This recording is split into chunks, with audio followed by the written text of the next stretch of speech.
SRAP is an independent and non-for-profit organization without any political affiliation, created by and for researchers and science workers in all branches of science, culture, and art.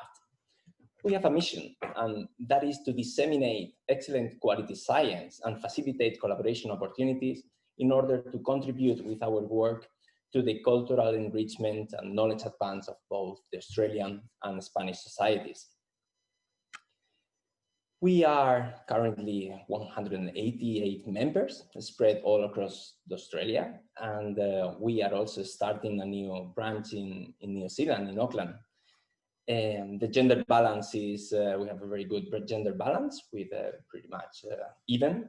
And there are more than 300 people that follow our activities and participate in the activities that we organize. One of our strengths is the diversity of the fields in which we have expertise. This allows us to reach a very broad range of audience and also organize interesting activities that vary in the topic. In regards to our members, most of them are full-time workers and students. SRAP is made of researchers that work or study in top universities all across Australia and research centers, but we are not alone. We work very closely with the Spanish embassy in Australia and also with the different consulates here in Australia, and also with Instituto Cervantes. Instituto Cervantes is probably our major partner with which we organize many activities with them. There are many things we find in common. We also collaborate a lot with ALFE, which is an institution that aims to educate and teach Spanish to the children of Spanish people who live here in Australia. So for us, it's very easy to find opportunities to collaborate with these institutions because we just share our passion to disseminate science and to associate our work with excellence. We also continue to collaborate with different foundations in Spain, so like the Fundación Consejo España-Australia, Fundación Ramón Areces, or the Spanish Foundation for Science and Technology. We also collaborate with CEDETI, which is an institution that aims to promote innovation and research, facilitating a lot of collaboration opportunities. And now we are also doing a strong effort to associate ourselves with industry partners like Navantia Australia. We will learn later today what Navantia is doing here in Australia, and yeah, it's for us a pleasure to be collaborating with them. The type of activities we do in with these institutions are based on sponsorship, but they go beyond that. So we organize activities together and we collaborate on many events. One example of that is that, for example, 4 members of SRAP has been awarded with highly prestigious recognitions like the Order of Civil Merit and the Royal Order of Isabela the Catholic. So these members are Professor Salvador Carulla, Professor García de Vinuesa, Professor Fernández Peña, and also with us, Associate Professor Leon Sabal. One example of these collaborations is the series of Malespina Awards, which is an honor which is bestowed and organized in association between the Spanish Embassy and SRAP, that aims to recognize the contribution of individuals or institutions who have made a significant contribution in the cultural advance and the scientific relationship between Spain and Australia. In 2018, we gave our first award to Luke Stegman, which is an Australian writer and journalist with a vast knowledge of the Spanish culture. Last year, in 2019, the award was given to Loyola University as an example of collaborations between Spain and Australia.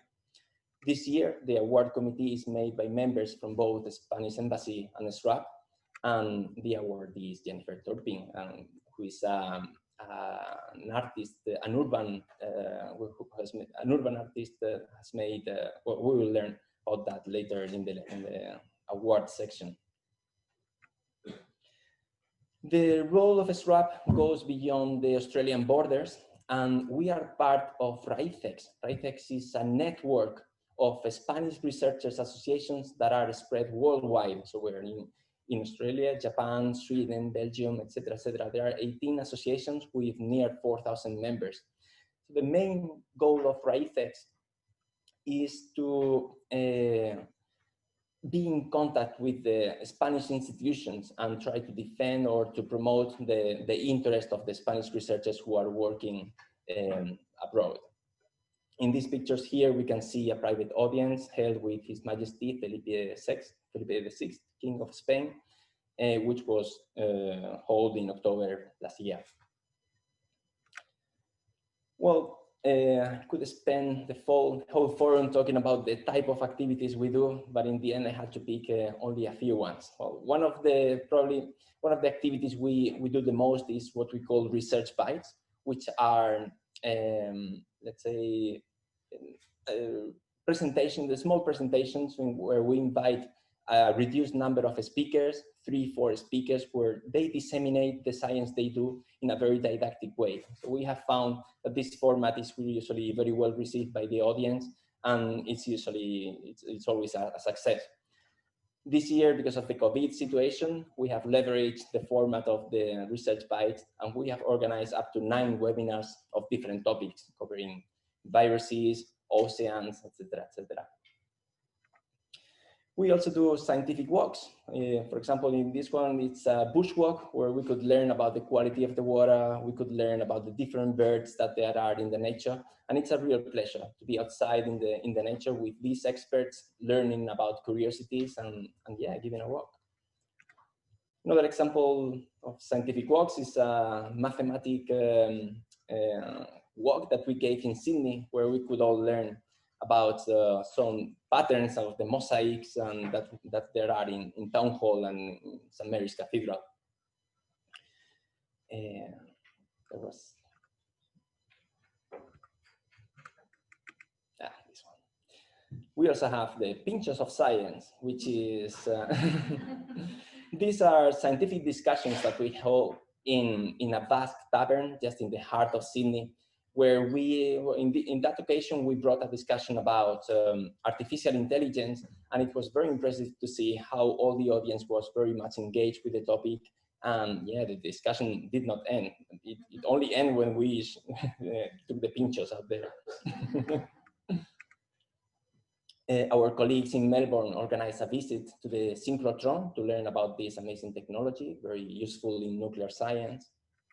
And probably one of the most exciting activities I have ever done here in Australia was this weekend that we spent in the Siding Spring Observatory, where many of us could have the opportunity to learn about the stars and watch the moon very, very closely, watch the rings of Saturn. So that was very, very impressive.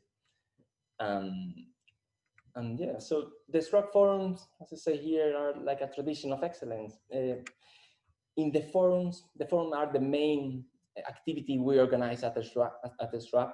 And what we aim with the forums are to bring together world-leading experts in different technologies and to start discussions about different topics.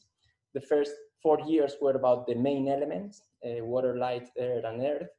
And last year we celebrated our 5th anniversary. And well, this year we have an exciting program ahead of us, and the topic is about big data. Because it's big data, it's always good to refer a little bit. So in this figure here, we can see we are tracking how many visits have the program, the online program has had along the last month. So this is a useful tool that allows us to evaluate how impactful are the different means that we use to promote our activities. And also, as we speak, there are more than 100 people registered online who are not only in Australia, but they are also from other parts of the world, like the USA, Spain, Ireland, India, Philippines, etc. I would not like to finish without giving a very special thanks to our sponsors. And well, I thank you all for your attention. I hope you enjoy the forum.